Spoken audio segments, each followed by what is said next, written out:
Welcome to Agri-Pulse Newsmakers, where we aim to take you to the heart of ag policy. I'm Lydia Johnson. Our guest this week is Congressman Tracey Mann, who represents the big 1st District in Kansas. He joins us to talk about the Farm Bill's future, CRP rental rates, and water shortages across the plains. But first, here's this week's headlines. The USDA will provide disaster aid to dairies with lost milk production due to avian flu outbreaks.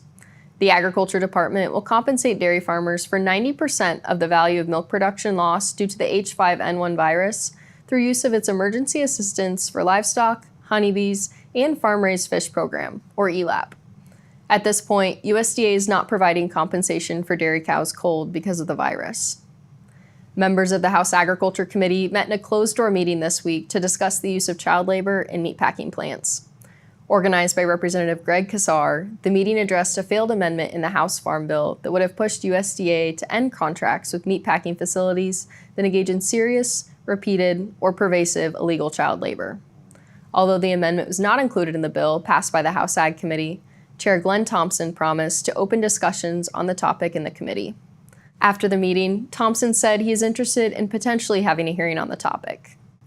The Agriculture Department is requesting industry input in developing standards for crops that will be used as feedstocks for sustainable aviation fuel.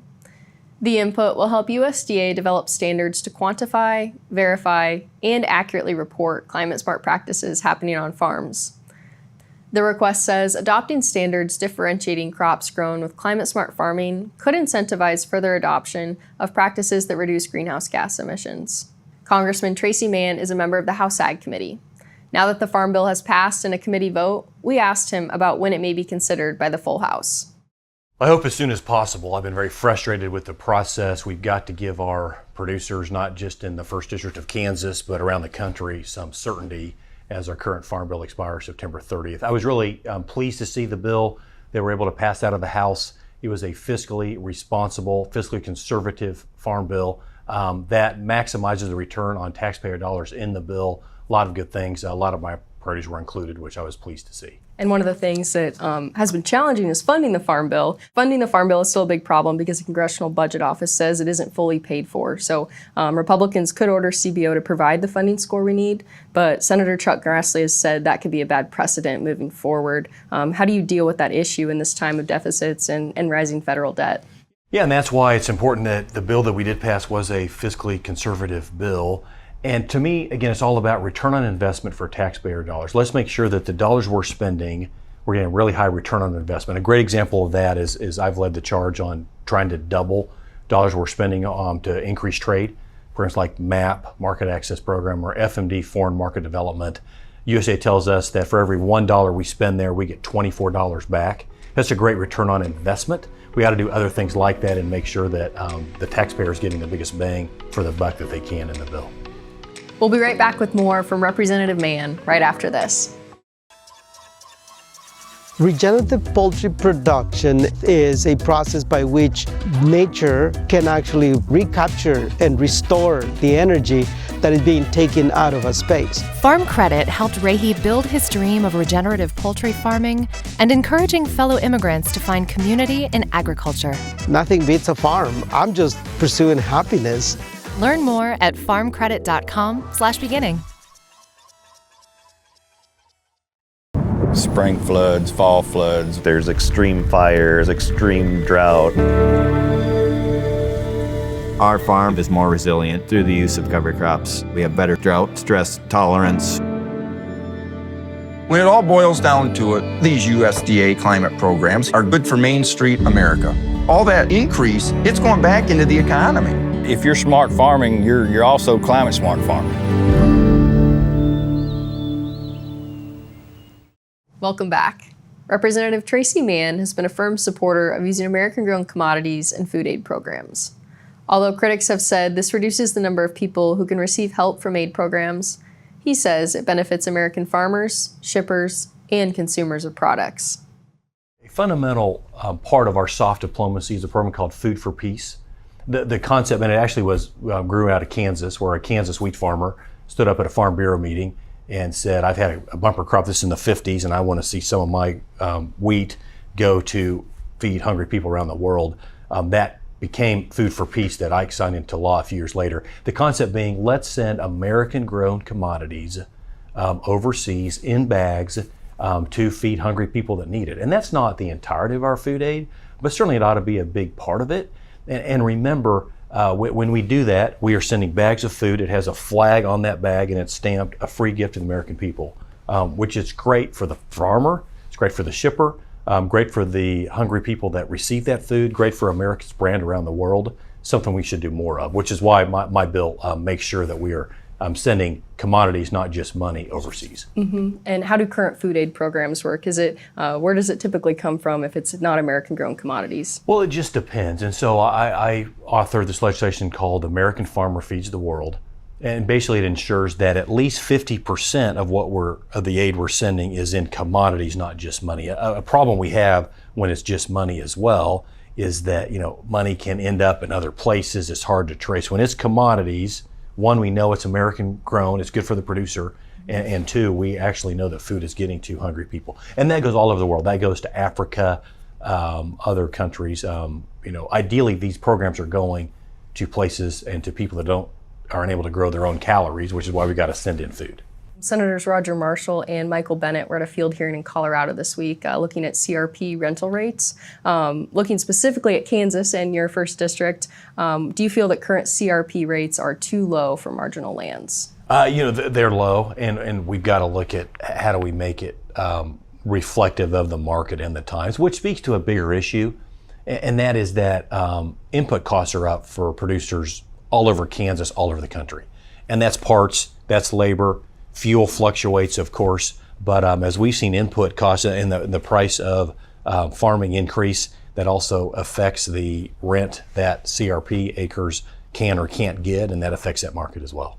And what are your thoughts to changes to CRP rates proposed in the House Farm Bill? So I agree with those changes. Would like to see them increase more. We got to make sure that, and we also got to make sure that lands that are marginal or that need to be in the program are in it, but also the lands that can be producing ag products need to not be in the program, and need to make sure that our ag producers are grazing as many commodities as we possibly can to feed a hungry world. And Kansas has experienced water shortages for years. Do you believe that federal action is needed to address the Ogallala aquifer depletion? And if so, what types of remedies would you like to see? Yeah, absolutely not. This shouldn't. My big thing, and our family's farmed in western Kansas for 120 years. We have some center pivots that make use of the Ogallala aquifer. Anything in regards to water conservation needs to be a producer-driven, bottom-up approach. It should not be, and I would strongly oppose any federal action, any heavy-handed top-down approach. We need our farmers, who are the original stewards of the water. It's in their interest to conserve water. We're using water much more efficiently today than we ever have. But let's make sure this is a producer-driven, bottom-up, and not a top-down approach. And you mentioned, despite all the water shortage over recent years, your family's harvesting wheat right now. How's harvest going? Yeah, so my dad and brother farm full-time together. My dad, who's 73, harvested some of the best wheat he's ever had.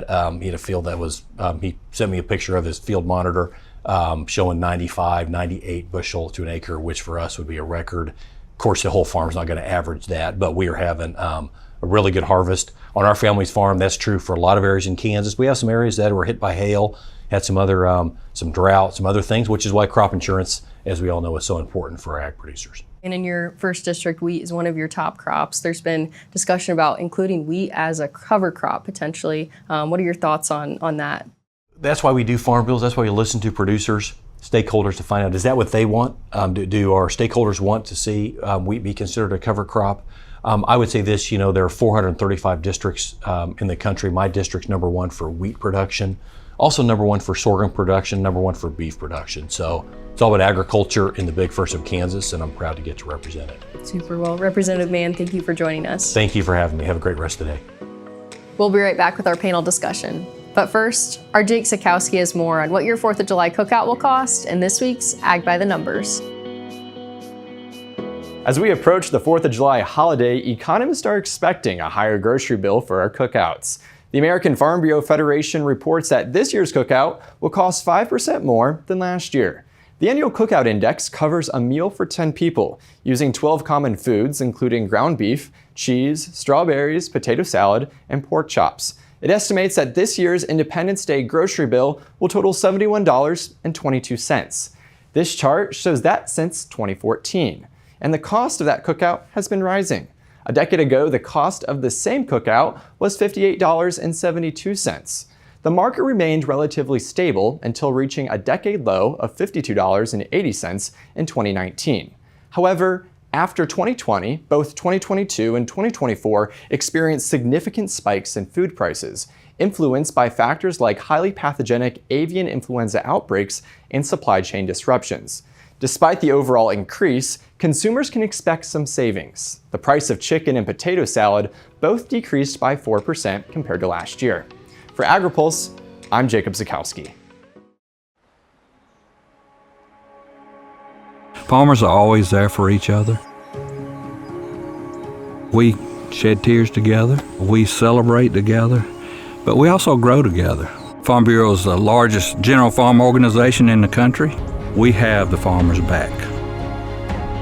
If you're a farmer and you're not a member, we would welcome you into our Farm Bureau family. And if you want to know more about agriculture, come be part of this great family. The Senate and House Ag Committees are busy working on the next Farm Bill, which will cover commodities, specialty crops, livestock, and more. This legislation will impact every farmer, rancher, and rural business for the next 5 years. Make sure you don't miss insights and analytics that only Agri-Pulse and its top-notch team of well-connected experts can provide. Register today for a free trial at agripulse.com and click the subscribe button, or email us at pam@agri-pulse.com. You don't want to miss this Farm Bill coverage. Welcome back to Agri-Pulse Newsmakers, where this panel will focus on the current state of the Farm Bill. We're joined today by Katie Naessens from Torrey Advisory Group and Joe Gilson from the American Farm Bureau Federation. Joe, we'll start with you today. The Farm Bill passed out of the House Ag Committee last month. What was your initial reaction seeing the bill, and how important was it to see 4 Democrats voting in favor? Yeah, Chairman Thompson's bill was a good bill and support. It made the necessary investments in the farm safety net, and conservation, and research to really meet the needs of the moment. I think what it shows is a couple things. Chairman Thompson's team put in a lot of work to make this bill bipartisan. And then 2, I think farmers and ranchers are really struggling with the price of inputs and just are letting their members of Congress know about that. And so that's why I think you saw the 4 Democrats come across the aisle to support it. What I think it means going forward is there is definitely an opportunity to put the bill on the House floor and garner bipartisan support and enough support to pass the bill out of the House. And Katie, turning to you, you worked for Senator Stabenow for nearly a decade, and looking at the bill and what she's proposed so far, she has some pretty firm red lines and firm cuts. So from your perspective, how does this Farm Bill process end up? How do we find bipartisanship? Yeah, I've said it before, but I think that if there's a legislator who can get something done in a difficult Congress or in a difficult situation, it's absolutely Senator Stabenow. But she has said many times that these Farm Bill negotiations need to occur in the art of the doable. And I think what that really means is that everybody has to come to the table, everybody has to be willing to make those tough decisions and compromise on all of the different pieces of the Farm Bill. Not only are there the really big outstanding questions about funding, but there also needs to be general bipartisan agreement on the policy in order to get a Farm Bill done. I think it's a really good reminder to everyone that every single Farm Bill that has been passed to date has been a bipartisan bill. It's had a big coalition of stakeholders, and ultimately it's kept all of these different people on the same page in order to be able to pass something into law. I think it's also really important to remember that back in 2018, there were more than 500 organizations that supported a strong bipartisan bill in the Senate, and there were over 900 organizations that supported that final passage of a bill in 2018. So again, in order to get this done, it's going to take a lot of bipartisanship, and it's going to take a lot of hard work to get there. The nutrition title, like you mentioned, has become highly polarized. Where do you think a consensus can be reached that balances both Senator Stabenow's demands while increasing funding to the farm safety net that Republicans are requesting? I think it's really important to note that there are a lot of polarizing issues that come up in the Farm Bill process, but Congress can't single out one particular title. It is an entire bill of 12 different titles, and it's going to include tough decisions in every single space. So whether you're talking about agricultural production, conservation, nutrition, research, rural development issues, there's so much that goes into a really big farm bill, and you can't just pit one corner and isolate it in a big negotiation. The other really important thing to note is that it is a big, big picture, and you also have to look at overall funding across the entire bill. You also have to ensure that you have priorities from both sides of the aisle included in a bill, and you need to make sure that you're getting the support from on-committee members and off-committee members. So again, this is a big process. This isn't about a single issue. And let's also not forget, you have to have a bill that's going to actually get signed into law. And so the White House plays a really important role in the bigger compromise and in the bigger conversation as well, because we don't want to see the president veto a really good farm bill. So I would just say, again, there are a lot of different issues. There's a lot to compromise, but you have to look at the whole picture. You can't look at a single issue. We'll be right back with the rest of our panel discussion right after this. It's not as simple just to wake up one day and go, I want to be a conservation farmer. You're changing how your farming practice is done. You're changing your operation. Farm Credit supported John and Kelly Watley as they shifted to more sustainable farming, improving the environment where they farm and live. Learn more at farmcredit.com/climate.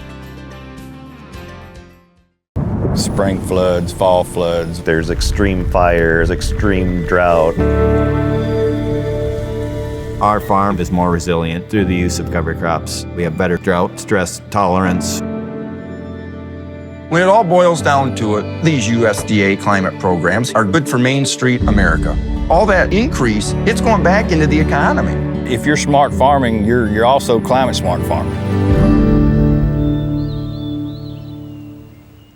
Welcome back. Republicans have been strong advocates of increasing the commodity and crop insurance programs, which would require finding an additional $50 billion in funding. Joe says this funding is incredibly important for rural America, despite funding concerns. What I will say is the investments made by Chairman Thompson in the farm safety net are needed and meet the need that farmers face today. Since the last ag census, the U.S. has lost over 140,000 farms. And I think the writing's on the wall that if we do not make the necessary investments in the farm safety net today, it's likely the next ag census will reflect similar. Congress has a really difficult job in finding ways to pay for these investments. And at least at the Farm Bureau, what we're supporting, what we're telling Congress is what the needs are in the farmer and rancher communities. And it's Congress's job to figure out a way to pay for that. It is a difficult job and one that I do not envy. With it being an election year, have you seen any additional pressure put on members or candidates to pass a farm bill? I mean, your travels through rural America speaking with farmers, are they putting pressure on their candidates and their elected officials to make progress? Yeah, when talking to farmers and ranchers, I think they're tired of the games that Washington politicians are playing. We're about 4 months away from an election, and we have 6 weeks of Congress being in session until the election. And the thought of waiting another year to get a farm bill done when those higher reference prices wouldn't kick in then until 2026 is just not something that they want to see. So the Farm Bureau is dedicated to getting a bipartisan bill done this year. And I think the last thing I'll say is it is important to remember we're dealing with people's lives here, their livelihoods and their businesses. And this isn't just a political game to them. This is their heritage that they hope to pass on to their children. And so it is really important that we get a farm bill done this year. And Katie, turning back to you, do you think a bill could get done during the lame duck session after the election cycle this year? And if not, what will it take to pass a bill in the next Congress if this Congress can't pass one? Well, I think it's good to remember that this current farm bill expires at the end of this fiscal year on September 30th. So Congress has to take some kind of action on the farm bill if Congress wants to avoid permanent law taking effect in 2025. So I think that that is going to really create an opportunity, whether it is an extension or it is a new farm bill. The really good news is that we're going to see some kind of progress on the bill. I think, obviously so much of which direction it ends up going is going to depend upon the outcome of the election and whether or not those political dynamics shift enough to really make a big difference. I think it's really interesting because a lot of the priorities for both Democrats and Republicans aren't likely going to change. And so, I think a part of this is going to be about the calculus of how much do those changes occur and what is inevitable and what would possibly, stall future progress. I think if there's single party control of both the White House and Congress in really either direction, that would put a lot of pressure on folks to kind of start over and have either a more conservative or a more liberal starting point in a farm bill. But I'm a little bit more optimistic that if the political dynamics stay relatively the same, or if there is kind of a shift in, perhaps both the House and the Senate flip, but you still have a divided Congress, I think that there's an opportunity to really focus on getting something done, getting it across the finish line, and having those bipartisan partners to get it done. I think the third scenario is if we have no idea what happens on election day, and if those outcomes are unclear, that could really force potentially a short-term extension until we have a better sense of what happens next. But I will just say, it takes a lot of work to get a farm bill done, long days, a lot of determination. And so I think in any of these scenarios, we're going to see staff and offices continuing to draft legislation, get those Congressional Budget Office scores, and really have a good understanding of where their stakeholders are at to get a final product done. I think in the meantime, we just have to wait and see what happens with the election, and then we'll find out how everything shakes out. Uncertainty is the one thing we can agree on right now, but Joe and Katie, thank you both so much for joining us. We'll be right back with more Agri-Pulse Newsmakers after this. But first, our Jake Sikowski has more on food purchases from grocery stores in this week's Map It Out. In 2023, Americans spent an average of $7,102 on food. 44.8% of that total was spent on groceries for home-cooked meals, according to the USDA Economic Research Service. This map shows what Americans spend on groceries and the average spending by state. Green indicates the highest expenditures. The state of Alaska leads the nation in grocery store food purchasing, averaging over $4,000 spent annually. Grocery store spending in 2023 varied significantly in other states. West Virginia residents spent the least at about $2,500 annually, represented by light brown on the map. Higher grocery expenditures were typically seen in northwestern and mountain west states, including Washington, Colorado, Oregon, and Utah. Kansas stands as the median state, representing an average purchasing and spending patterns across the United States. For Agri-Pulse, I'm Jacob Zakowski. Looking closer, seeing further. That's how we do it. At Curious Plot, we're driven to find what's next for agriculture, animal care, and food.